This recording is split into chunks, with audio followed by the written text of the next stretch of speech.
سورہ احزاب کی 31 نمبر آیت سے ہم شروع کریں گے انشاءاللہ آج 22ویں پارے کے شروع سے۔ اعوذ باللہ من الشیطان الرجیم ومن يقنت منكن لله ورسوله وتعمل صالحا نؤتها أجرها مرتين وأعتدنا لها رزقا كريما يا نساء النبي لستن كأحد من النساء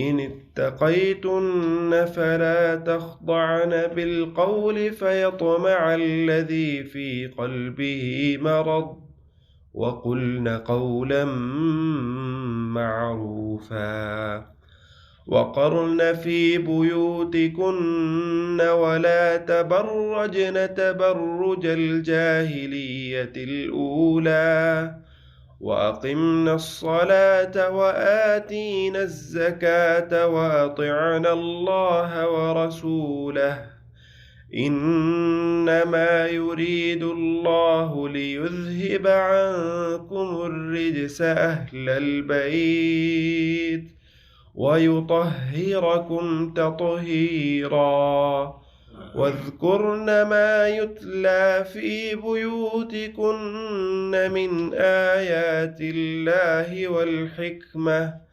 إن الله كان لطيفا خبيرا إن المسلمين والمسلمات والمؤمنين والمؤمنات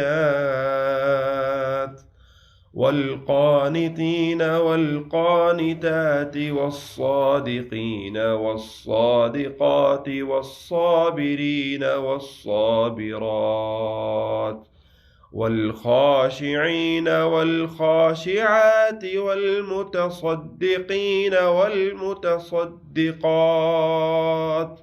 والصائمين والصائمات والحافظين فروجهم والحافظات والذاكرين الله كثيرا والذاكرات أعد الله لهم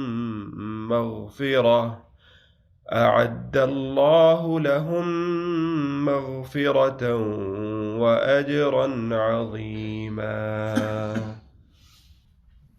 بسم الله الرحمن الرحيم الحمد لله رب العالمين والصلاة والسلام على أشرف نبينا محمد وعلى آله وصحبه أجمعين. اللهم انفعنا بما علمتنا وعلمنا ما ينفعنا وزدنا علما وعملا وتوفيقا برحمتك يا أرحم الراحمين. رب اشرح لي صدري ويسر لي أمري واحلل عقدة من لساني يفقه قولي. 31 نمبر آیت سے شروع کریں گے سورۃ الاحزاب کی 22واں پارے کا شروع ہے. اللہ تعالیٰ فرما رہے ہیں وَمَن يَقْنُتْ مِنكُنَّ لِلَّهِ وَرَسُولِهِ وَتَعْمَلْ صَالِحًا نُؤْتِهَا أَجْرَهَا مَرَّتَيْنِ وَأَعْتَدْنَا لَهَا رِزْقًا كَرِيمًا. اب اس آیت کا تعلق پچھلی آیت کے ساتھ ہے، اور پچھلی آیت اور یہ آیت، یہ جو ابھی پڑھی ہے، یہ دونوں آیتیں آپ کہہ لیجئے کہ نبی اکرم صلی اللہ علیہ وسلم کی زوجات کو اللہ تعالیٰ نے مخاطب کیا ان میں، اور اس خطاب میں نبی اکرم صلی اللہ علیہ وسلم کو ایک خاص مقصد تھا. جو اللہ تعالیٰ نے خطاب نبی اکرم صلی اللہ علیہ وسلم کی زوجات کی طرف کیا، اس میں ایک خاص مقصد تھا اللہ تعالیٰ کا، اور اس مقصد کو ایک پوری جہت اور اللہ تعالیٰ ایک الگ راستہ جو تھا وہ دکھا رہے تھے، اور وہ ایک راستہ سیدھا کر رہے تھے، اور وہ راستہ سیدھا ایک خاص مسئلے کی طرف تھا. وہ مسئلہ کیا ہے؟ وہ مسئلہ حجاب کا مسئلہ ہے. حجاب کے مسئلے کی طرف یہاں اس آیت میں، اور یہ جو پچھلی آیت ہے اللہ تعالیٰ نے فرمایا، آیت نمبر 30 ہے، یا نساء النبی، 21ویں پارے کی آخری آیت، یا نساء النبی من یأت منکن بفاحشۃ مبینۃ یضاعف لها العذاب ضعفین وکان ذلک علی اللہ یسیرا. یہ احکامات تھے کہ اگر تم میں سے کوئی جو فحش عمل کرے گا، اس سے مراد میں نے بتایا تھا زنا تھا، تو اس کے لیے اس کو دگنا عذاب ملے گا. اجر میں اللہ تعالیٰ نے فرما دیا کہ دوہرا اجر ملے گا، ایک نیک عمل پہ دگنا اجر ملے گا، اور اسی طرح اگر کوئی گناہ ہوگا تو اس گناہ پر بھی دگنا گناہ ملے گا اس کا. اور یہ خاص اللہ تعالیٰ نے زوجات کے لیے، جو امہات المؤمنین نبی اکرم صلی اللہ علیہ وسلم کی جو زوجات ہیں ان کے متعلق اللہ تعالیٰ نے یہ بات کہی. اب یہ بات اللہ تعالیٰ کا کہنا، دو تین چیزیں تھیں. پہلا تو جیسے میں نے آپ کو بتایا کہ پردے کے جو احکامات تھے، پردے کے جو مسائل تھے، ان کی طرف جاتے ہوئے راستہ سیدھا کر رہے تھے اللہ تعالیٰ. اور اس طرح کے احکامات جن میں انسان کے نفس کے اندر ایک بڑی چاہت پائی جاتی ہے، ان تمام احکامات کے متعلق اللہ تعالیٰ نے قرآن میں جب ان احکامات کو، ان چیزوں کو اگر اللہ تعالیٰ نے حرام کرنا تھا تو حرام کرنے سے پہلے اللہ تعالیٰ نے دو تین اس کے جو ہیں اس کے لیول رکھے، مراحل. اللہ تعالیٰ نے اس کے دو تین مراحل اس کے رکھے، سیدھا اس کو ایسے حرام نہیں کر دیا. جن میں سے سب کو پتہ ہے کہ شراب کا حکم نبی اکرم صلی اللہ علیہ وسلم کے ذریعے اللہ تعالیٰ نے جو حرام کی تھی شراب، وہ اللہ تعالیٰ نے فوراً نہیں کہہ دیا کہ شراب حرام ہے. اس سے پہلے کچھ واقعات ہوئے، کچھ مسائل اور کچھ چیزیں ہوئیں، کچھ لوگوں نے کچھ عمل کیے، ان سے کچھ معاملات ہوئے. جیسے کہ آتا ہے کہ آئی تھنک حضرت کسی صحابی کے متعلق آتا ہے، انہوں نے ایک صحابی کی اونٹنی جو تھی اس کو کاٹ دیا، اس کو ذبح کر دیا بنا کسی سبب، اور وہ وجہ شراب تھی، شراب پی ہوئی تھی. اس وقت حرام نہیں تھی شراب. تو اللہ تعالیٰ نے آہستہ آہستہ احکامات بتائے کہ شراب کے اندر یہ ہے اور اس طرح یہ ہے اور یہ ہے. پھر اللہ تعالیٰ نے اس کی حرمت جو ہے وہ نازل فرما دی. اس حرمت کا جو شراب کی اس وقت اللہ تعالیٰ نے حرمت نازل کی، اس حرمت کا اثر یہ ہوا کہ جیسے کہ ہم سب کو پتہ ہے کہ صحابہ کرام نے شراب کس طرح مدینے کے اندر بہا دی. جو گلیاں تھیں وہ سارے، جس کے منہ میں تھی اس نے منہ سے نکال دی، جس کے ہاتھ میں جام تھا اس نے پھینک دیا، جن کے پاس ہاتھ میں بھی نہیں تھی، جن کے گھروں میں ویسے ہی پڑی تھی، انہوں نے گھر سے باہر نکال کے بہا دی. تو یہ اثر ہوتا ہے جو طریقہ کار اللہ تعالیٰ نے اختیار کیا قرآن کے اندر ان چیزوں کے لیے جن کے متعلق انسان کے دل میں بہت چاہت پائی جاتی ہے. ان کو اگر اللہ تعالیٰ نے حرام کیا تو اس انداز سے کیا، اور اس کا صحابہ کرام کے اوپر پھر اس طرح کا اثر ہوا کہ اس کو فوراً صحابہ کرام نے اس پر عمل درآمد کیا. سوالات نہیں کیے، کیوں، کیسے، اچھا ہم کیسے کریں گے، ہمیں تو عادت پڑ چکی ہوئی ہے، کیسے چھوڑی جائے گی شراب، یہ کیسے ہوگا. تو پردے کا بھی معاملہ یہی تھا. اللہ تعالیٰ نے فرما دیا زُيِّنَ لِلنَّاسِ حُبُّ الشَّهَوَاتِ مِنَ النِّسَاءِ، عورتوں کی شہوات اللہ تعالیٰ نے کہہ دیا کہ ہم نے بڑی مزین کر دی انسان کے دل کے اندر. اب اس شہوات کے اندر عورت کو دیکھنا، عورت کا چہرہ، عورت کا جسم، سارے معاملات. تو آتا ہے مکہ کے اندر جو صحابیات جو تھیں وہ بھی اسی طرح مزین ہو کے نکلتی باہر، اور وہ بنا حجاب کے، اور عام ایک رواج تھا، جو رواج چلا آ رہا تھا اسی رواج پہ وہ ہو کر صحابیات بھی باہر نکلتی. تو اس چیز کو سرے سے ختم کرنا، اس کے لیے مراحل کی ضرورت تھی. بالکل ایسے نہیں ختم کیا جا سکتا تھا. ان مراحل کو ہمیں بھی سمجھنے کی ضرورت ہے. اور اگر کسی کو پردے کا مسئلہ سمجھانا ہے، اس کے بجائے کہ یہ بات کہی جائے کہ حرام ہے اور اس طرح کر کے باہر نکل چہرہ، اور اللہ تعالیٰ کے طریقے پر چل کر اس خاتون کو یا اس آدمی کے ذہن میں وہ مسئلہ بٹھایا جائے. اور یہ جو طریقہ اللہ تعالیٰ نے اختیار کیا، اس طریقے سے وہ مسئلہ اور وہ حکم جو اللہ تعالیٰ سمجھانا چاہتے ہیں بڑی شدت کے ساتھ ذہن میں، پختگی کے ساتھ ذہن کے اندر بیٹھ جاتا ہے. ایسے نہیں اللہ تعالیٰ نے یہ والی چیزیں اختیار کی. اللہ تعالیٰ فرماتے ہیں وَمَن يَقْنُتْ مِنْكُنَّ، اور تم میں سے جو بھی پیروی کرے گی للہ اللہ تعالیٰ کی، وَرَسُولِهِ اور اس کے رسول کی، وَتَعْمَلْ صَالِحًا اور نیک اعمال کرے گی، نُؤْتِهَا أَجْرَهَا مَرَّتَيْن اس کا اجر ہم اس کو دگنا دیں گے. وَأَعْتَدْنَا لَهَا رِزْقًا كَرِيمًا، اور اس کے لیے ہم نے بڑا ہی بہترین اور عزت والا رزق ہم نے تیار کر رکھا ہے. اعتدنا، تیار کر رکھا ہے. اس سے زیادہ اعزاز والی چیز اور احترام والی چیز نہیں ہوتی کہ مہمان آئے اور آنے سے پہلے ہی اس کا کھانا جو اس کو پیش کرنا ہے وہ اس کے لیے تیار کر کے رکھا ہو. جنت کے اندر اللہ تعالیٰ نے یہ بات کہی کہ اہل جنت کے لیے ان کا رزق تیار کر رکھا ہوگا، ان کا رزق موجود ہوگا ان کے لیے. اور یہاں پر اس آیت کا جو اختتام ہے وہ اس کی مناسبت بھی ہے.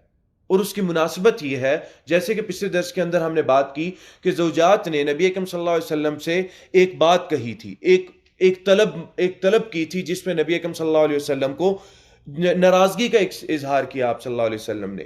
کون سی طلب تھی وہ؟ کیا مانگا تھا؟ خرچہ. بالکل، خرچہ. نبی اکرم صلی اللہ علیہ وسلم کی زوجات نے خرچہ مانگا تھا. اور خرچہ کیا ہے؟ رزق. کہ جی تنگی ہے، تنگ دستی ہے تو خرچہ بڑھا دیا جائے. کھانے کا معاملہ 3 دن تک جو ہے وہ گھر میں آگ نہیں جلتی تو کھانے کا معاملہ آسان ہو جائے.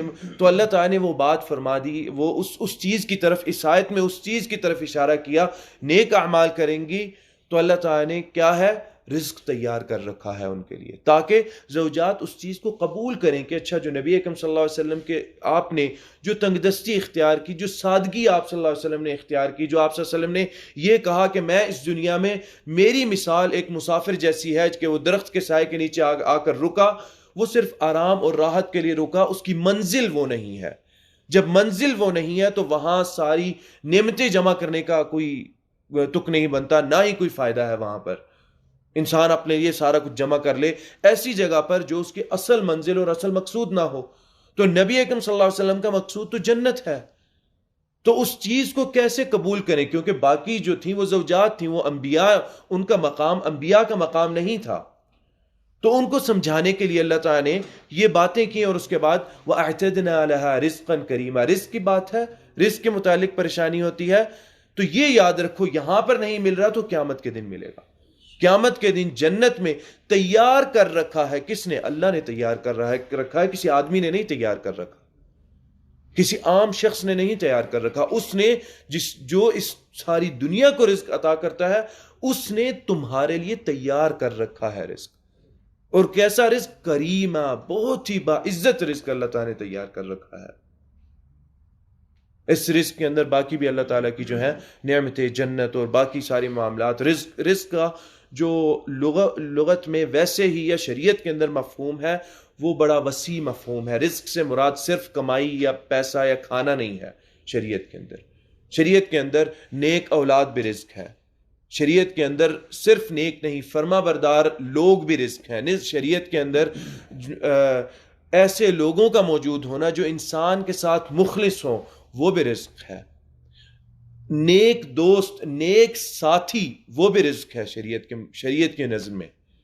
تو رزق کا جو مفہوم ہے بڑا وسیع مفہوم ہے شریعت کی نظر کے اندر. تو وہ تمام چیزیں اس کے اندر ہم آرام سے رزق، خاص طور پہ اخراجات اور کھانا پینا اس کو بھی کر سکتے ہیں، کیونکہ اس کا تعلق پیچھے جو آیات ہیں، جو چیز مانگی تھی صحابیات نے اس کے ساتھ ہے. اور باقی عام مفہوم بھی لیا جا سکتا ہے کہ جنت کے اندر یہ تمام چیزیں اللہ تعالیٰ نصیب کریں گے اور یہ تمام چیزیں اللہ تعالیٰ عطا کریں گے.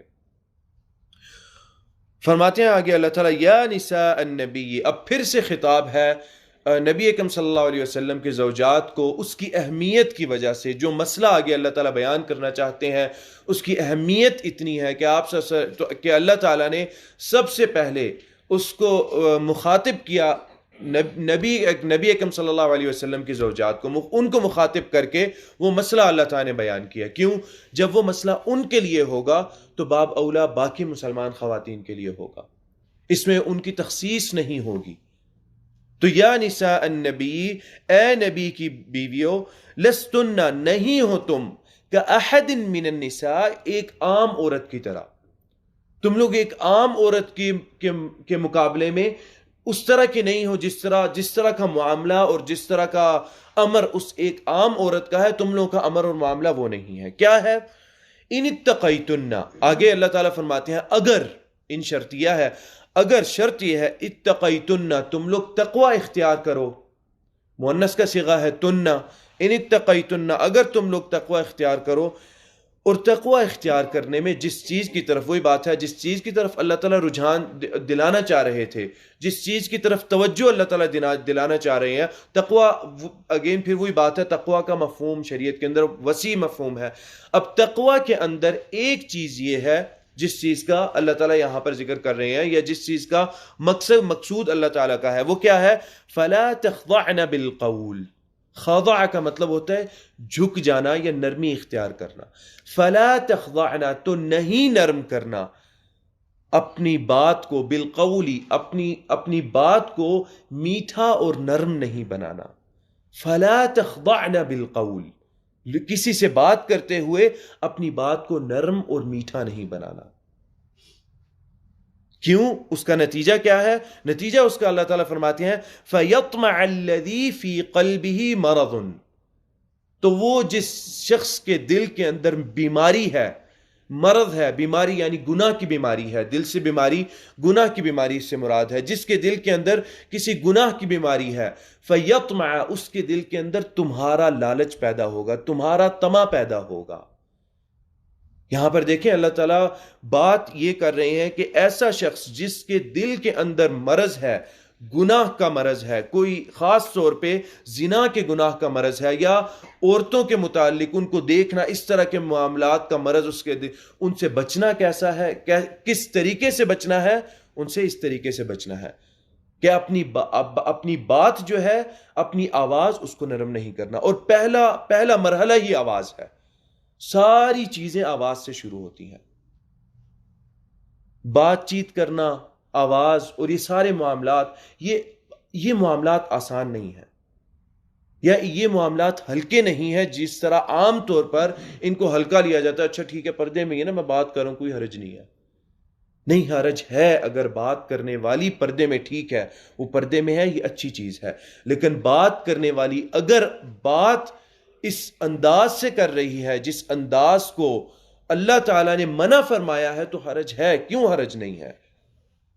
اور خواتین کے اندر یہ چیز پائی جاتی ہے کیونکہ ان کے اندر اس چیز کی طرف بہت اٹریکشن ہے، رجحان ہے بہت زیادہ ان کا اس پہ،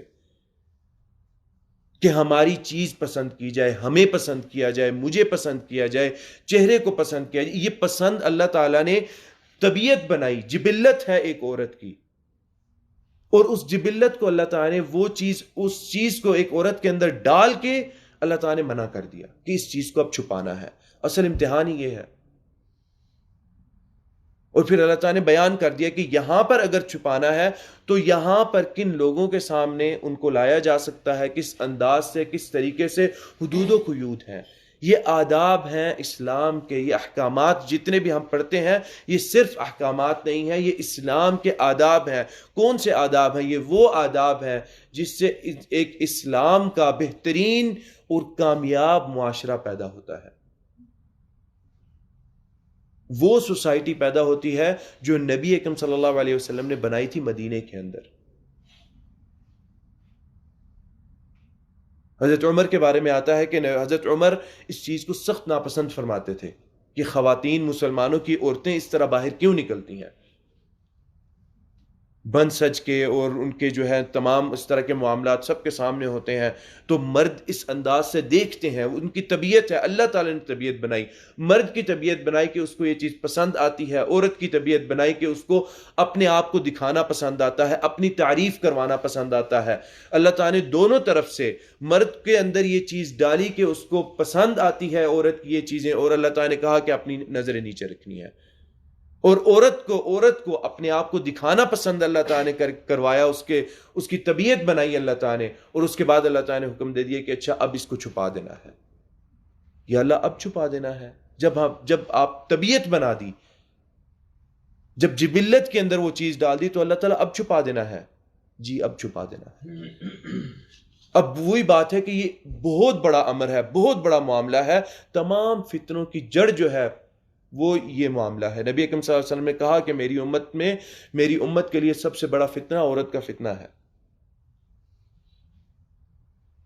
عورت کا اور مال کا، ایک حدیث اس میں مال کا بھی ذکر آتا ہے کہ عورت کا اور مال کا فتنہ میری امت کے لیے سب سے خطرناک ہے.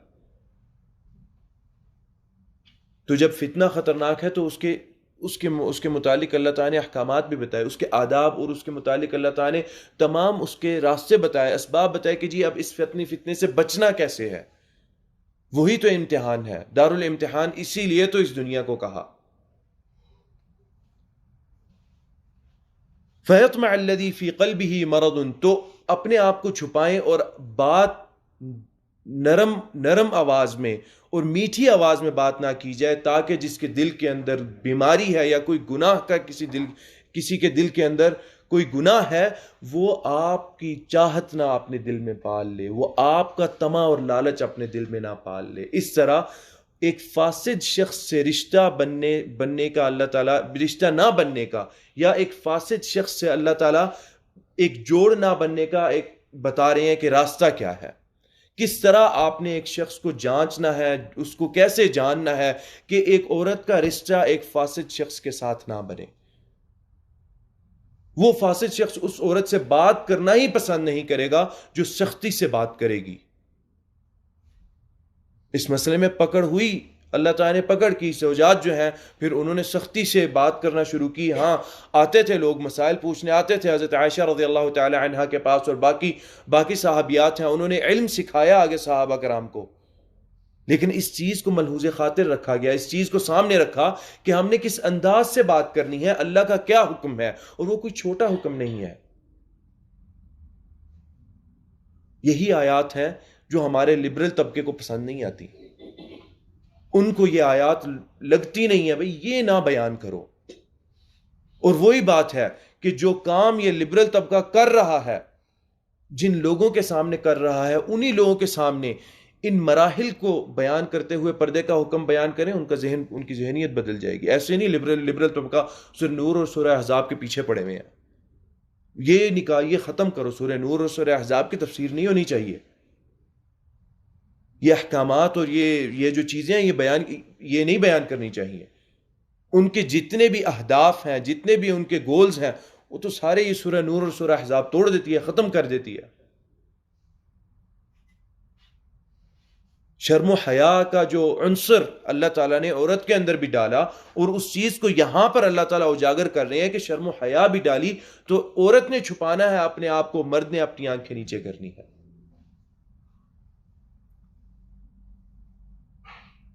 فَيَطْمَعَ الَّذِي فِي قَلْبِهِ مَرَضٌ وَقُلْنَا، اور وہ کہیں، یعنی اگر بات کریں تو کیسی بات کریں، وَقُلْنَا، اور وہ کہیں اور بات کریں، قَوْلًا مَعْرُوفًا، ایک سیدھی سیدھی بات، جو بھی بات کرنی ہے سیدھی سیدھی بات کریں۔ لبھا کے لمبی چوڑی باتیں اور ہنسنا اور مذاق کرنا، اور جو مقصد کی بات ہے وہ بعد میں کی جائے، یہ بھی شریعت کے اندر جائز نہیں ہے۔ یہ نہ سمجھا جائے کہ اچھا اب کوئی نہیں ہے، اتنی سختی نہیں ہے شریعت کے اندر۔ شریعت کے اندر حرام رشتے بنانے کے اندر بہت سختی ہے، اور یہ تمام راستے حرام رشتوں کی طرف لے کر جاتے ہیں۔ اور یہ چیز صرف حرام رشتے کی طرف نہیں لے کر جاتی، یہ چیز انسان کی بیوی کو اپنی بیوی سے دور کرتی ہے۔ انسان کو اپنی بیوی نہیں پسند آنے لگتی، باقی عورتیں پسند آنے لگتی ہیں۔ اور وہی بات ہے، یہ انسان کے دل کا مرض ہوتا ہے، جو اپنے آپ کو بچا کر رکھتا ہے، اس سے غیر عورتوں سے بات ہی نہیں ہو پاتی۔ اس کے لیے سب سے بہترین عورت اللہ تعالیٰ بنا دیتے ہیں اللہ تعالیٰ، اور وہ اس کی بیوی ہوتی ہے۔ لوگ پوچھتے ہیں کیسے 20 سال 30 سال 40 سال کیسے رہیں گے ایک ہی عورت کے ساتھ؟ اللہ تعالیٰ بنا دیتے ہیں، جیسے اللہ تعالیٰ نے نبی اکرم صلی اللہ علیہ وسلم کے لیے آپ صلی اللہ علیہ وسلم کی زوجات بنا دی، اور صحابہ کرام کے لیے ان کی اپنی زوجات کو اللہ تعالیٰ نے بنا دیا۔ کیوں؟ انہوں نے ان احکامات کو جو ہے ان کو ملحوظ خاطر رکھا، اس پر عمل کیا۔ اور جو بھی آدمی ان معاملات کے اندر دھیما پڑتا ہے، اس کا نتیجہ یہ ہوتا ہے کہ اللہ تعالیٰ اس کی ازدواجی زندگی کے اندر جو ہے معاملات اس کے خراب ہوتے ہیں، اس کی اپنی بیوی جو ہوتی ہے اس کو پسند نہیں آتی، اور یہاں سے پھر فساد اور شر شروع ہوتا ہے۔ شیطان انسان کے دل میں، اچھا ٹھیک ہے دوسری عورت ہے، وہ زیادہ اچھی ہے، وہ میرا خیال زیادہ رکھتی ہے، وہ غیر ہے، وہ خیال کیسے رکھے گی؟ خیال تو یہ رکھ رہی ہے جو روزانہ گھر سے بھیجتی ہے، صبح اٹھا کے بھیجتی ہے، فجر کے لیے اٹھاتی ہے، اور بچوں کو دیکھتی ہے، گھر کے معاملات کو دیکھتی ہے۔ کیا یہ خیال نہیں ہے؟ خیال وہ غیر کیسے رکھے گی جس کا آپ کو پتہ ہی نہیں ہے، جو لبھا کے آپ سے باتیں کرتی ہے؟ اور جو آپ کی ہے وہ خاص آپ کی ہے، وہ آپ کے علاوہ کسی اور سے بات بھی نہیں کرتی. لبا لبا کے میٹھی میٹھی بات کرنا تو دور کی بات ہے، آپ کے علاوہ وہ کسی سے بات کرنا پسند ہی نہیں کرتی، وہ گھر پہ رہتی ہے. یہ جو پسند آ رہی ہے، جو شیطان مرض ڈال رہا ہے جس کے متعلق دل میں، وہ اگر آپ سے بات کرتی ہے تو دوسرے سے بھی بات کرے گی. اور یہاں پر پھر انسان کی غیرت آتی ہے، انسان کے دل کے اندر جو ایک طبیعی چیز بنائی ہے، مرد کے دل کے اندر جو غیرت اللہ تعالیٰ نے بنائی ہے، اور پھر اس غیرت کی وجہ سے قتل و غارت شروع ہوتی ہے. کیوں بات کی، کس لیے بات کی، کیسے بات کی. انسان یہ بھول جاتا ہے کہ بھئی ابھی تو رشتہ بھی نہیں ہے، کس بات کی غیرت پیدا ہو رہی ہے. اپنی بیوی پہ غیرت پیدا کرو نا. ان تمام یہ جتنے بھی مسائل اور پریشانیاں ہیں، ان تمام کا حل کیا ہے؟ سب سے پہلا مرحلہ، عورت اپنی بات ہی اس انداز سے نہ کرے اور اس چیز کو معاشرہ قبول کرے. ہم مرد اس چیز کو قبول کریں. ہم مردوں کے معاملے میں یہ بھی بات ہے کہ مرد اس چیز کو قبول نہیں کرتا. پتہ نہیں کیسے بات کرتی ہے، طریقہ ہی نہیں ہے بات کرنے کا. تمہارے ساتھ شریعت نے جو حکم دیا ہے، تمہارے ساتھ اس کا یہی طریقہ ہے بات کرنے کا. میٹھے انداز سے وہ اپنے شوہر کے ساتھ بات کرے گی، میٹھے انداز سے اپنے باپ سے بات کرے گی، اپنی ماں سے کرے گی، اپنے بھائی سے بات کر سکتی ہے. تمہارے ساتھ اسی بد اخلاقی سے وہ بات کرے گی، تاکہ زنا کا فروغ کم ہو، زنا نہ پھیلے. اخلاقیات کے ساتھ اسلام کے دوسرے آداب بھی ہیں جن کا اسلام نے حکم دیا اور جن کا ہم نے خیال رکھنا ہے. اور وہ استثناءات یہ ہیں جو سورہ احزاب کے اندر بیان کر رہے ہیں. خاص طور پہ عورتوں کے متعلق، عورتوں کے بارے میں یہ استثناءات ہیں. باقی جو عادات ہیں، باقی معاملات ہیں، قرآن اور احادیث کے اندر دوسری جگہ پر ان کا اللہ تعالیٰ نے اسی انداز سے تذکرہ کیا. تو جس چیز کا فاحشہ کا اللہ تعالیٰ نے تذکرہ کیا، اس فاحشہ کو ختم کیسے کرنا ہے یا اس کو سرے سے بالکل بند کر دینا ہے. فلا تخضعن بالقول. عورت اپنی آواز کو کبھی میٹھا نہ بنائے کسی غیر کے سامنے، اور اس چیز کا مرد خود خیال رکھیں. جو ہم جس چیز کی چاہت دل میں ہوتی ہے کہ جو مدینہ کا ایک سوسائٹی تھی، جو معاشرہ تھا مدینے کا، وہ معاشرہ پیدا ہو تو دل کے یہ والے امراض ان سے دور ہوں گے تو وہ معاشرہ پیدا ہوگا. دل کے اندر ویسے ہی یہ امراض ہوں گے تو اتنے جوش اور اتنے جذبے اور اتنے ولولے والے جو امور ہیں اور معاملات ہیں ان پر جائیں گے ہی کیسے، جب اصل میں دل کے اندر ویسے ہی مرض گھسے ہوئے ہیں. ان مرض سے نکلیں گے تو بڑے عزائم والے کام کر سکیں گے. عزیمت والے کام وہی لوگ کرتے ہیں جو خاص طور پہ اس طرح کے فتنے اور عورتوں کے فتنے سے اپنے آپ کو بچا کے رکھتے ہیں. وہ لوگ عزیمت والے اور اونچے اور بڑے کام کر سکتے ہیں. صحابہ کرام نے، اللہ تعالیٰ نے اس طرح ان مراحل کے ذریعے صحابہ کرام کو جب بتایا، جب یہ احکامات ان کو سمجھائے، وہ لوگ سمجھے اور امہات المؤمنین نے پردہ شروع کیا. ان کو دیکھ کر باقی تمام عورتوں نے پردہ شروع کیا. حضرت عمر رضی اللہ تعالیٰ عنہ کے بارے میں آتا ہے کہ اس چیز کو سخت ناپسند فرماتے تھے، اور یہ ان چند چیزوں میں سے ہے جو حضرت عمر کے دل کے اندر تھیں اور اللہ تعالیٰ نے اس کی موافقت کی کہ ہاں یہ بات ٹھیک ہے. جو عمر کے دل کے اندر بات ہے، یہ کچھ اسلام کے احکامات ہیں، چند احکامات ہیں جن کی موافقت حضرت عمر رضی اللہ تعالیٰ عنہ کی وحی نے کی. اللہ تعالیٰ نے وحی کے ذریعے کی کہ ہاں ٹھیک ہے، عمر کی یہ جو رائے ہے یہ ٹھیک ہے. اللہ تعالیٰ نے وحی نازل کی. یہ پردے کا معاملہ ہے کہ حضرت عمر کو سخت ناپسند تھا کہ مسلمانوں کی عورتیں اس طرح باہر نکلیں. ان کا جمال، ان کی خوبصورتی، ان کی تمام چیزیں وہ کس کے لیے ہیں؟ وہ ان کے شوہر کے لیے ہیں. حضرت سودا رضی اللہ تعالی عنہ جو کہ ام المؤمنین ہے، نبی اکرم صلی اللہ علیہ وسلم کی زوجہ ہے، کہتے ہیں کہ حضرت عمر رضی اللہ تعالی عنہ بیٹھے ہوئے تھے کچھ لوگوں کے گروہ میں. حضرت سودا رضی اللہ تعالی عنہ دور سے نکلی. ان کے متعلق فرماتے ہیں حضرت سودا کے متعلق کہ حضرت سودا رضی اللہ تعالی عنہ قد میں طویل تھیں. حضرت عمر رضی اللہ تعالیٰ عنہ فرماتے ہیں دور سے آواز دی حضرت عمر نے. اور وہی بات ہے، مقصود حضرت عمر کا بار بار یہ تھا، کہتے اپنے زوجات کو اور ویسے خواتین کو کہ ایسے نہ چلو، اپنے آپ کو ڈھانپ کے چلو، تم نظر آتی ہو، اس طرح کے الفاظ جو ہے اختیار کرتے، بیان کرتے. حضرت سودا رضی اللہ تعالی عنہ کو، جیسے کہ ابن کثیر رحمہ اللہ نے بیان کیا، فرماتے ہیں کہ قد عرفناک یا سودا، کہ اے سودا ہم تجھے پہچان گئے ہیں. صرف یہ بات کی اور خاموش ہو گئے، اور اس کے بعد کوئی بات نہیں کی. سبحان اللہ، حکیم تھے حضرت عمر رضی اللہ تعالی عنہ. حضرت سودا کو دیکھیں، پردے کے احکامات نازل نہیں ہوئے تھے. حضرت سودا کو بات ناپسند آئی کہ یہ کیوں کی گئی ہے میرے متعلق یہ بات، کیوں لوگوں کو متوجہ کرتی ہے نا یہ بات. اور اس توجہ کو ابھی اسلام نے حرام نہیں کیا تھا. کوئی عورت آ رہی ہے، توجہ ہوتی ہے، ٹھیک ہے، ابھی مسئلہ، ابھی حرمت کا مسئلہ ہی نہیں ہے، پردے کا معاملہ ہی نہیں ہے. حضرت سودا نے جا کے شکایت کی نبی اکرم صلی اللہ علیہ وسلم کو. فرماتے ہیں کہ آپ صلی اللہ علیہ وسلم بیٹھ کے کھانا کھا رہے تھے، اور آپ صلی اللہ علیہ وسلم کے ہاتھ میں ہڈی تھی. آپ صلی اللہ علیہ وسلم نے وہ ہڈی بھی ابھی چھوڑی نہیں تھی کہ اللہ تعالیٰ نے آیات نازل فرما دی، اور وہ پردے کی اور یہ آیات تھیں. اس میں اس کے بعد نبی اکرم صلی اللہ علیہ وسلم نے فرمایا کہ تم لوگوں کے لیے معروف طریقے سے بات کرنا جائز ہے. حضرت عمر رضی اللہ تعالیٰ عنہ کی جو رائے ہے، اس چیز کے متعلق علماء نے بیان کیا کہ حضرت عمر چاہتے تھے کہ بالکل بات چیت ختم کر دی جائے، عورت بالکل نامحرم سے بات نہیں کرتی. یہ حضرت عمر رضی اللہ تعالیٰ عنہ کی چاہت تھی. اللہ تعالیٰ نے کیا نازل فرمایا؟ ایک درمیان کا راستہ، کہ معروف طریقے سے بات کر سکتی ہو. معروف کیا ہے؟ معروف یہ ہے کہ اپنے جاہلیت کے جو انداز اور طور طریقے ہیں ان کو چھوڑ دیا جائے. شریعت نے جاہلیت کا جو لفظ استعمال قرآن میں بھی کیا، اور ویسے بھی نبی اکرم صلی اللہ علیہ وسلم نے احادیث کے اندر جاہلیت کا لفظ استعمال کیا. اس جاہلیت سے مراد یہ ہے کہ وہ زمانہ جو اسلام سے پہلے کا زمانہ تھا، وہ زمانہ جاہلیت کا، یعنی اسلام کے احکامات سے، اللہ تعالیٰ سے جہل کا زمانہ ہے وہ، تو اس کو جاہلیت کا زمانہ کہا جاتا ہے.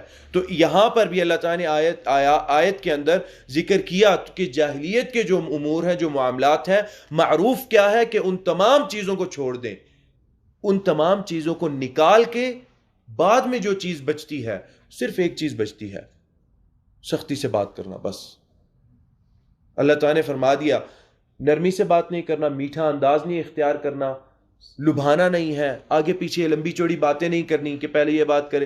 دل کے اندر مرض پیدا ہوتا ہے، مانے یا نہ مانے. اگر انسان کہتا ہے کہ میرے دل، مجھے تو کچھ نہیں فیل ہوتا، جا کے چیک کرائے ڈاکٹر کو اپنے آپ کو. یہ ہو نہیں سکتا کیونکہ اللہ تعالیٰ نے بیان کر دیا نا. اللہ تعالیٰ نے کہہ دیا کہ ہم نے ڈال دی. صرف اللہ تعالیٰ نے محبت کا لفظ نہیں اختیار کیا کہ ہم نے محبت ڈال دی، ہم نے شہوت کی محبت ڈال دی. شہوت کا بھی لفظ اختیار کیا اللہ نے، استعمال کیا، پھر محبت کا بھی لفظ استعمال کیا، اور سب سے پہلی چیز نساء کا ذکر کر دیا. تو کوئی بندہ اگر یہ بات کہتا ہے تو وہ جھوٹ کہہ رہا ہے. ہو نہیں سکتا کہ دل کے اندر وہ مرض پیدا نہ ہو کہ ایک عورت میٹھے انداز سے بات کرے اور انسان کی توجہ اس کی طرف نہ ہو، انسان کی نظریں بار بار اس کو نہ دیکھیں. وہ چاہے دور بیٹھی ہوگی، انسان کی نظریں اس کو دیکھیں گی. معاشرتی فساد، یہ والے معاشرتی جو فساد تھے، یہاں پر ان کا ان آیات کے اندر اللہ تعالیٰ اختتام کر رہے ہیں. ان کو بالکل اللہ تعالیٰ ختم کرنا چاہتے ہیں جڑ سے. اللہ تعالیٰ نے وہی بات ہے، مراحل کے ذریعے، اور اللہ تعالیٰ نے اس کو بالکل جڑ سے ختم کیا. اللہ تعالیٰ نے کہا کہ زنا کی طرف نہیں جانا. سب سے پہلا علاج کیا دیا؟ اپنی آواز ہی نہیں ہلکی کرنی ہے ایک عورت نے، لیکن معروف طریقے سے بات کرنی ہے. وہ معروف طریقہ کیا ہے؟ وہ معروف طریقہ یہ ہے کہ تمام چیزوں کو سبٹریکٹ کر دیں، نکال دیں تمام چیزوں کو جتنی بھی ہیں، اور ایک چیز باقی رہ جائے، جس چیز کا صحابیات نے باقی بعد میں مثال دی، ان کی اپنے عمل سے اس کی مثال پیش کی. اور وہ کیا تھی کہ بالکل ٹو دا پوائنٹ بات کرنی ہے، جو بات ہے وہی بات کرنی ہے، اور سختی سے بات کرنی ہے. بس یہ طریقہ ہے غیر محارم سے بات کرنے کا. اسلام نے بالکل اس کو ختم نہیں کیا. پردہ رکھ کر غیر محارم سے اس انداز سے بات کی جا سکتی ہے. وَقُلْنَ قَوْلًا مَعْرُوفًا، معروف انداز سے، معروف طریقے سے کوئی بات کرنی ہے تو بات کریں. آگے اللہ تعالیٰ فرما رہے ہیں، اب اس میں یہ اگلا مرحلہ ہے، پردے کے مسئلے کے اندر یہ اگلا مرحلہ ہے. فرماتے ہیں وَقَرْنَا، اور قرار اختیار کریں، ٹھہراؤ اختیار کریں. کیا کیا ٹھہراؤ اختیار کریں؟ اب جتنے بھی صیغے اللہ تعالیٰ استعمال کر رہے ہیں نا ان افعال کے ساتھ، وہ مؤنث کے صیغے ہیں. خطاب جو ہے عورت کی طرف خطاب، اللہ خاص خطاب اللہ تعالیٰ عورت کو مخاطب کر رہے ہیں ان تمام آیات کے اندر. پہلی جو مخاطب ہے وہ کون ہے ان تمام آیات کے اندر؟ سب سے پہلی مخاطب خواتین کون ہے؟ امہات المؤمنین.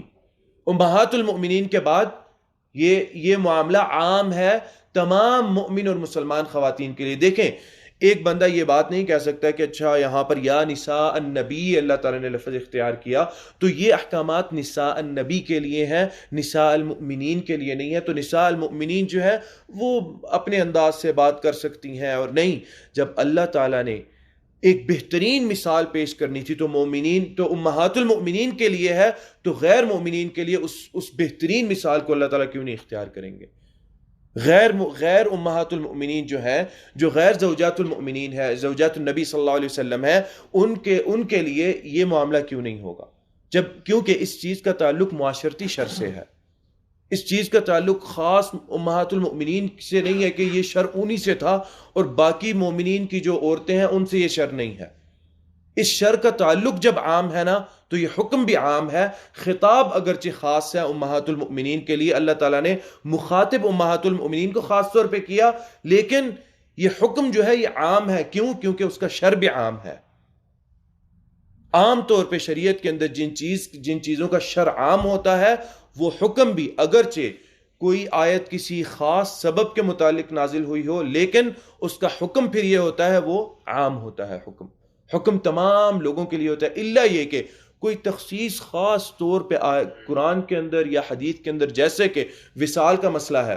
روزے کے اندر نبی اکرم آپ صلی اللہ علیہ وسلم نے منع کیا کہ روزے کو تسلسل کے ساتھ جوڑ نہ دیا جائے اگلے روزے کے ساتھ، پچھلے روزے کو اگلے روزے کے ساتھ جوڑ نہ دیا جائے. اور وہ کیا طریقہ تھا؟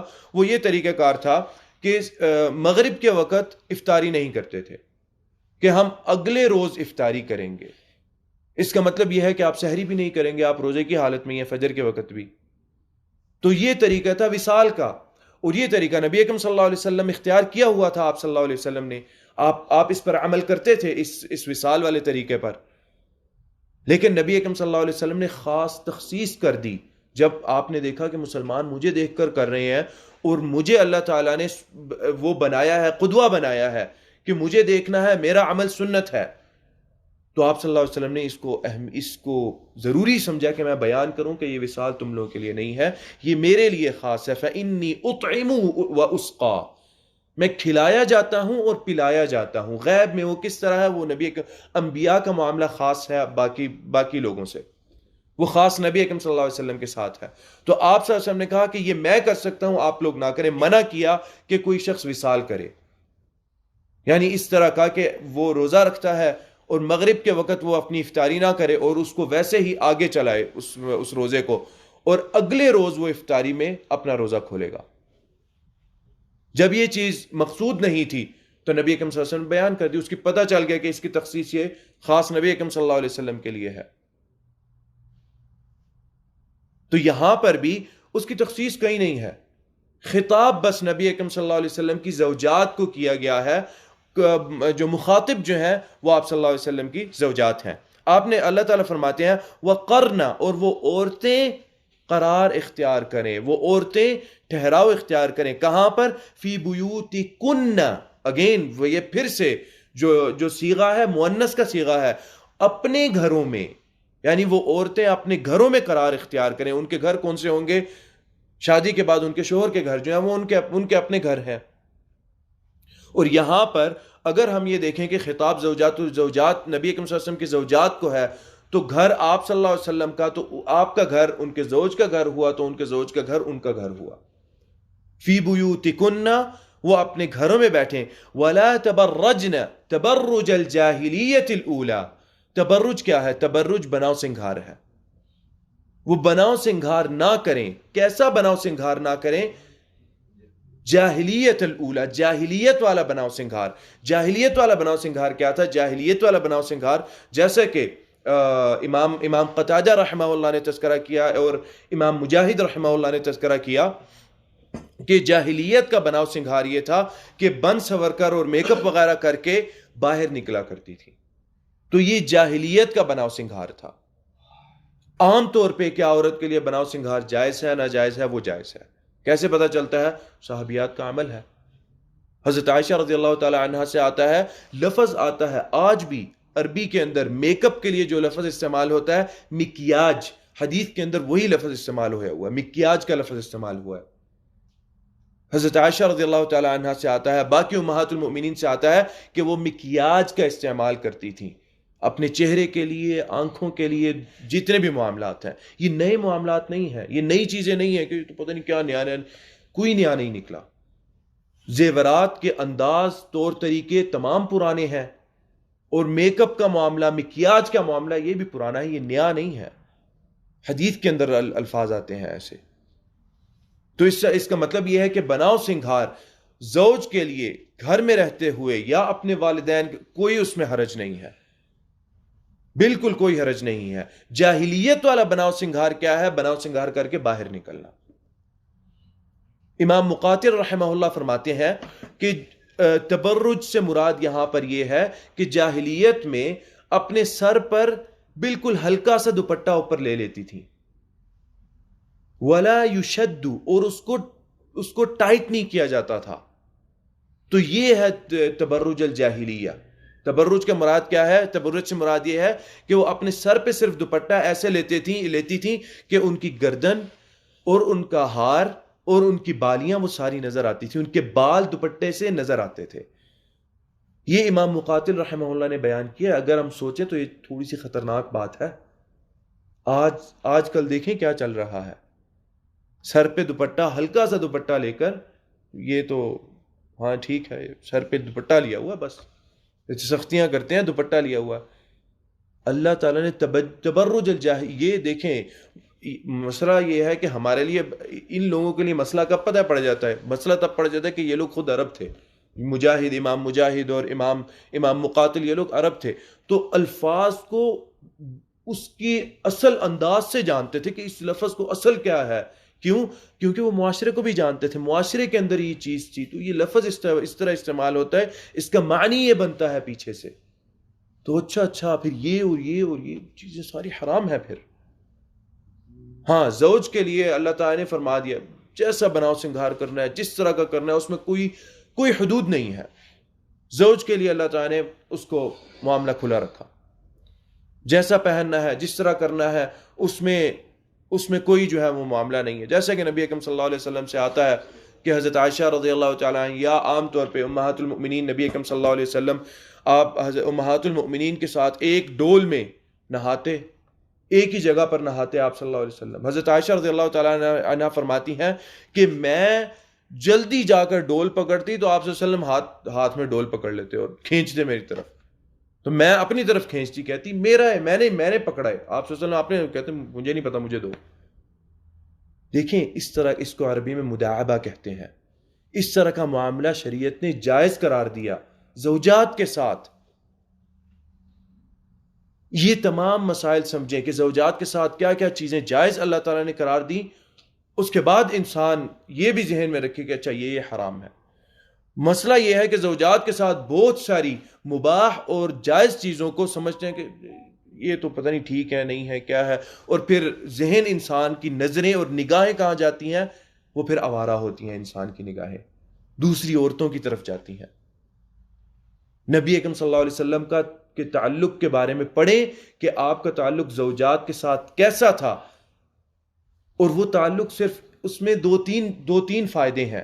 ایک فائدہ یہ ہے کہ آپ کو اپنا معاملہ سمجھ آئے گا کہ میں نے کیسے تعلق رکھنا ہے. دوسری چیز یہ ہے کہ پردے کا مسئلہ انسان کے دل کے اندر پختہ ہوگا، شرم و حیا اور پختہ ہوگی کہ اچھا میں اپنی بیوی کے ساتھ کر سکتا ہوں، تو دل بیوی کی طرف جھکے گا ہمیشہ. یہ بھی اور یہ بھی اور یہ بھی اور یہ بھی بہت سارے معاملات ہیں. بناؤ سنگھار کو پسند کیا گیا ایک بیوی کے لیے کہ وہ اپنے شوہر کے لیے وہ بناؤ سنگھار کرے، بلکہ وہ مأجور ہے، اس میں اس کو اجر ہے اس بناؤ سنگھار کے اندر.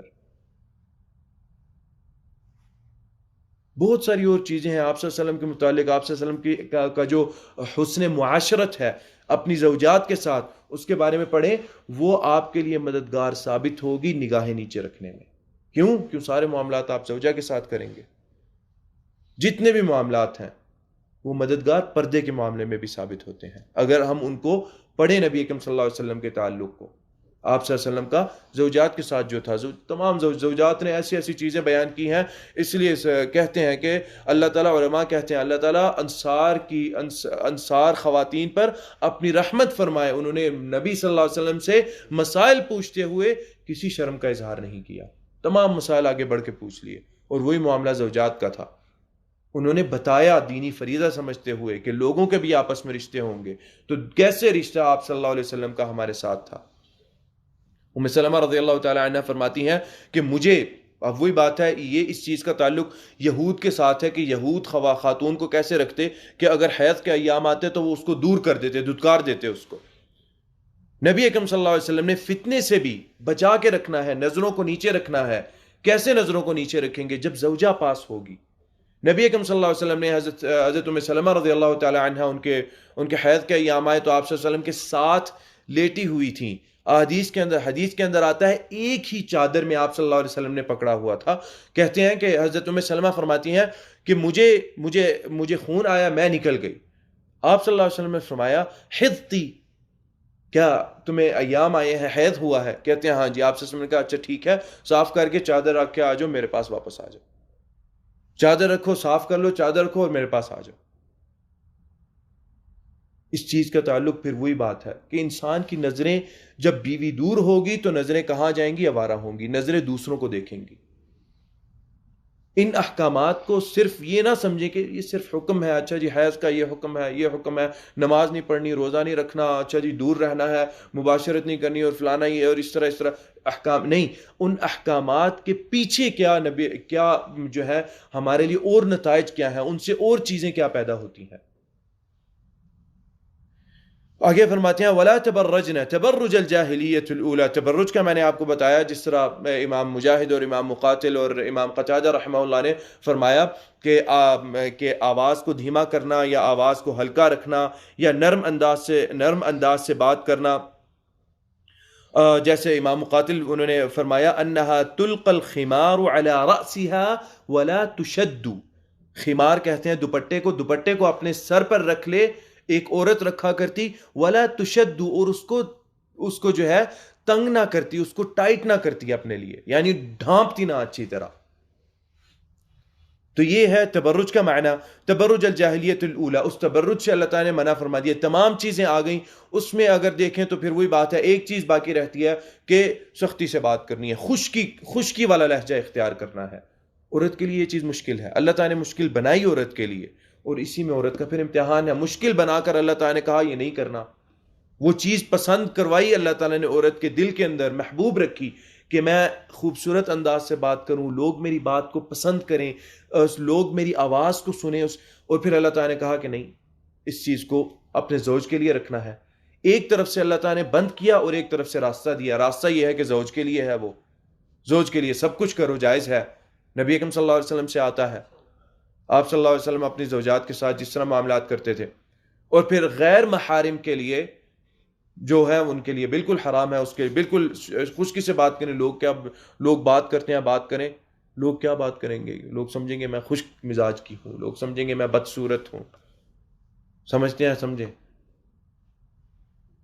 چاہے وہ پردے کے نیچے دنیا کی خوبصورت ترین عورت ہو، لیکن وہ اپنے زوج کے لیے ہے، اور اس کا بہت بڑا اجر ہے. جتنا معاملہ مشکل ہوتا ہے نا انسان کے لیے، قیامت کے دن اتنا بڑا اجر اس کے لیے ہوتا ہے. فرمایا آگے اللہ تعالیٰ نے وَأَقِمْنَا الصَّلَاةَ، اور پھر اللہ تعالیٰ نے کچھ احکامات کی طرف توجہ دلائی کہ وہ نماز قائم کریں.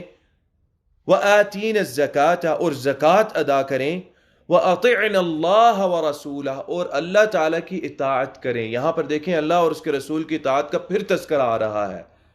وَمَن يَقْنُتْ، پیچھے ہم نے پڑھا مِنْكُنَّ لِلَّهِ، جو اطاعت کریں گی اللہ اور اس کے رسول کی. یہاں پر بھی وَأَطِعْنَا اللَّهَ وَرَسُولَهُ، اور اللہ اور اس کے رسول کی اطاعت کریں. کیوں خواتین کے اندر یہ چیز کافی آتی ہے کہ جمال اور خوبصورتی کے معاملے میں وہ بھٹکتی ہیں، وہ جاتی ہیں آگے پیچھے. تو اللہ تعالیٰ نے نماز کی طرف توجہ دلائی، وہ مدد کرے گی اس چیز میں. زکوٰۃ ادا کریں تاکہ ہمارے گناہوں کو وہ زکوٰۃ معاف کرے، جو ہم ادا کریں، جو ہماری ہو ہم ادا کریں، ہمارے گناہ، ہمارا رزق، ہمارا مال، اس کو پاک کرے زکوٰۃ.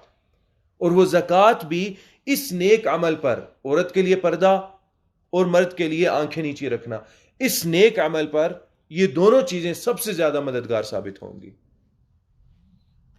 آگے اللہ تعالیٰ فرماتے ہیں وَأَطِعْنَ اللَّهَ وَرَسُولَهُ، اور اللہ اور اس کے رسول کی اطاعت فرمائیں. وہی بات ہے، پردے کا حکم ہے تو وَأَطِعْنَ اللَّهَ وَرَسُولَهُ، اللہ اور اس کے رسول کی اطاعت فرمائیں. پردے کا حکم اب آ گیا تو اب جو ہے اطاعت فرمائی جائے. اس کے بعد ایسی صحابیات نے ایسا عمل کیا، کہتے ہیں کہ صحابیات چلتی تو اپنے آپ کو دیوار کے ساتھ لگا کے چلتی، ایسے لگا کے چلتی کہ ان کا کپڑا جو ہے وہ گھس رہا ہوتا دیوار کے ساتھ، ان کا کپڑا جو ہے وہ دیوار کے ساتھ اٹک رہا ہوتا، ایسے اپنے آپ کو بالکل دیوار کے ساتھ لگا کے چلتی. اور جیسے ایک اور آتا ہے کہ صحابیات نے پھر یہ معاملہ اختیار کر لیا کہ اپنی آنکھوں کے لیے ایک چھوٹا سا سوراخ اختیار کر لیا، بس اس میں سے دیکھنا ہے. جتنے بھی یہ لبرل لوگ ہیں اور یہ جتنے بھی ہیں نا، ان کو سورہ احزاب بیٹھا کے پڑھائی جائے نا، ذہن ایسے بدل جاتا ہے. بالکل بے پردہ خواتین کو سورہ احزاب اور سورہ نور پڑھا دینا، پوائنٹ آف ویو بدل جائے گا، ان کا نقطہ نظر بالکل چینج ہو جائے گا. کیوں؟ جس خوبصورتی سے، جس انداز، جن مراحل سے اللہ تعالیٰ نے ذکر کیا، ان کے اثرات، اچھے اور برے اثرات کیا پیدا ہوتے ہیں، ایسے انداز سے اللہ تعالیٰ نے بیان کیا، انسان خود ہی مان جاتا ہے ٹھیک ہے یار، پردے کا معاملہ ہے، کرنا ہے پردہ، یہ سختی نہیں ہے. یہ گناہ کم ہوگا کہ انسان پردے کے حکم کو مانے اور یہ کہے کہ اچھا میں نہیں کرتی یا میں نہیں، یہ میرا اپنا گناہ ہے.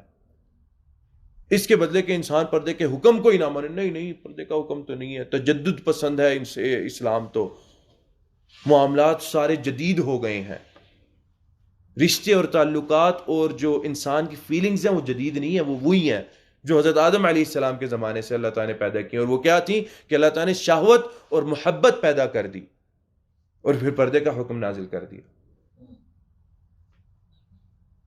امتحان رکھ دیا اللہ تعالیٰ نے کہ دیکھتے ہیں کون اس پر چلے گا، جتنا چلے گا اس کے لیے اتنے اجور ہیں جنت کے اندر. آگے فرماتے ہیں اللہ تعالیٰ انما یرید اللہ، بے شک یرید ارادہ کرتا ہے یا چاہتا ہے اللہ تعالیٰ، لیذہب تاکہ دور کر دے، عنکم تم سے، یعنی عنکم سے مراد یہ ہے کہ اہل بیت جو ہیں، نبی اکرم صلی اللہ علیہ وسلم جن کو مخاطب کیا جا رہا ہے، عنکم کیا اللہ تعالیٰ کس چیز کو دور کر دے؟ الرجس، ناپاکی کو. کون سی ناپاکی سے یہاں پہ کون سی ناپاکی مراد ہے؟ یہاں پہ وہی اخلاقیات اور ان تمام وہ ناپاکی مراد ہے کہ ان تمام ناپاکی کو اللہ تعالیٰ تم لوگوں سے دور کر دے. اس لیے یہ احکامات دیے جا رہے ہیں، پریشان نہیں ہونا، ان کو اپنے اوپر بھاری نہیں لینا کہ یہ کیسے ہو گیا، ہم کس طرح عمل کریں گے اور کیسے.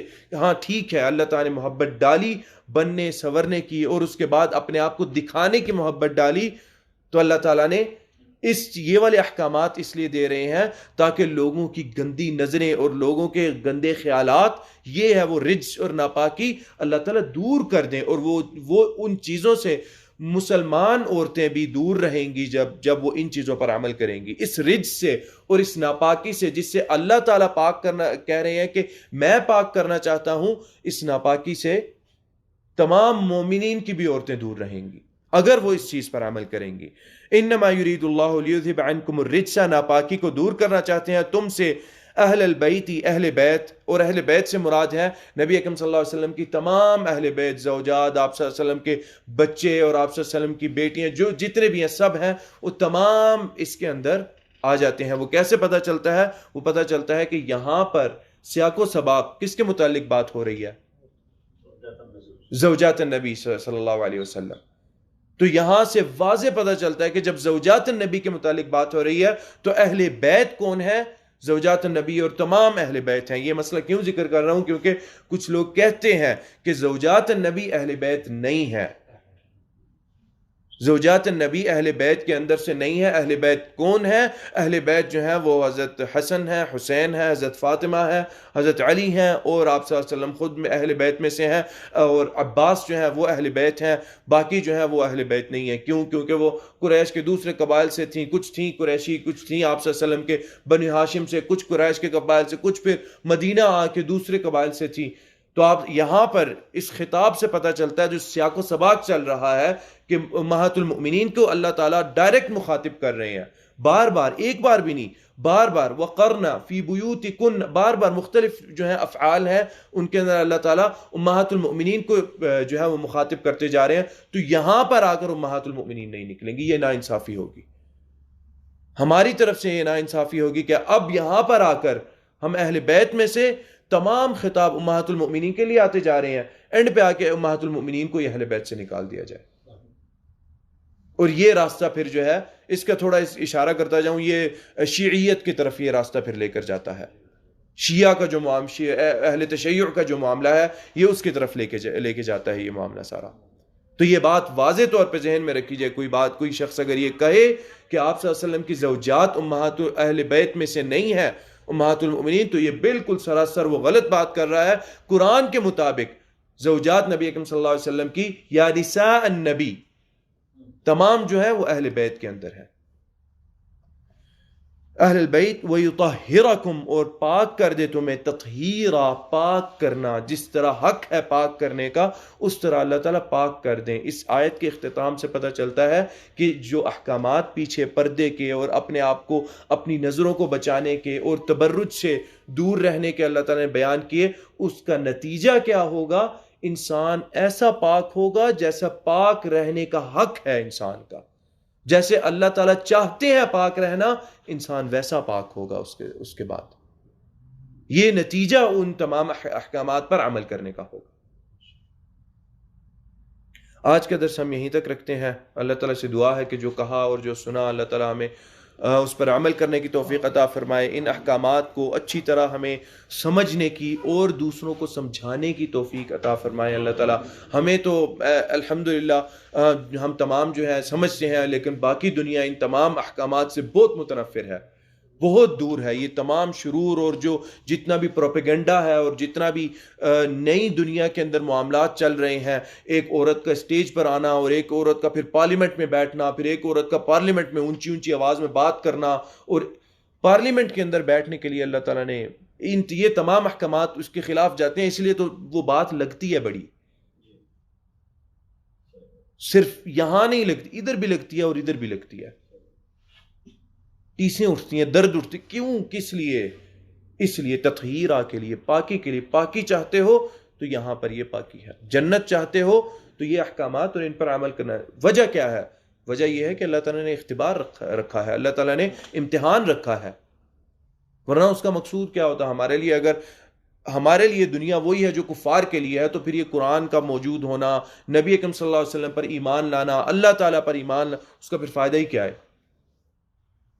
فائدہ معاملہ یہ ہے کہ ہمارے لیے معاملہ مختلف ہے تھوڑا. جو بھی ایمان لائے گا، صرف ہمارے لیے نہیں، جو بھی ایمان لائے گا معاملہ اس کے لیے مختلف ہو جائے گا. یہ تمام احکامات پر اس نے عمل کرنا ہے. انکل پڑھیں گے؟ چلیے. اس کا ثلاثہ مجرد بمعنی اور تبرج، اچھا، ثلاثہ مجرد بمعنی.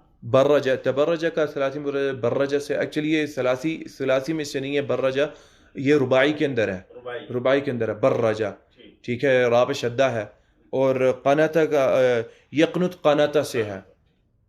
قانت یعنی وہی بات ہے کہ اس یہ پیروی کے اندر، اطاعت کرنے کے اندر اس کے معاملے آتے ہیں.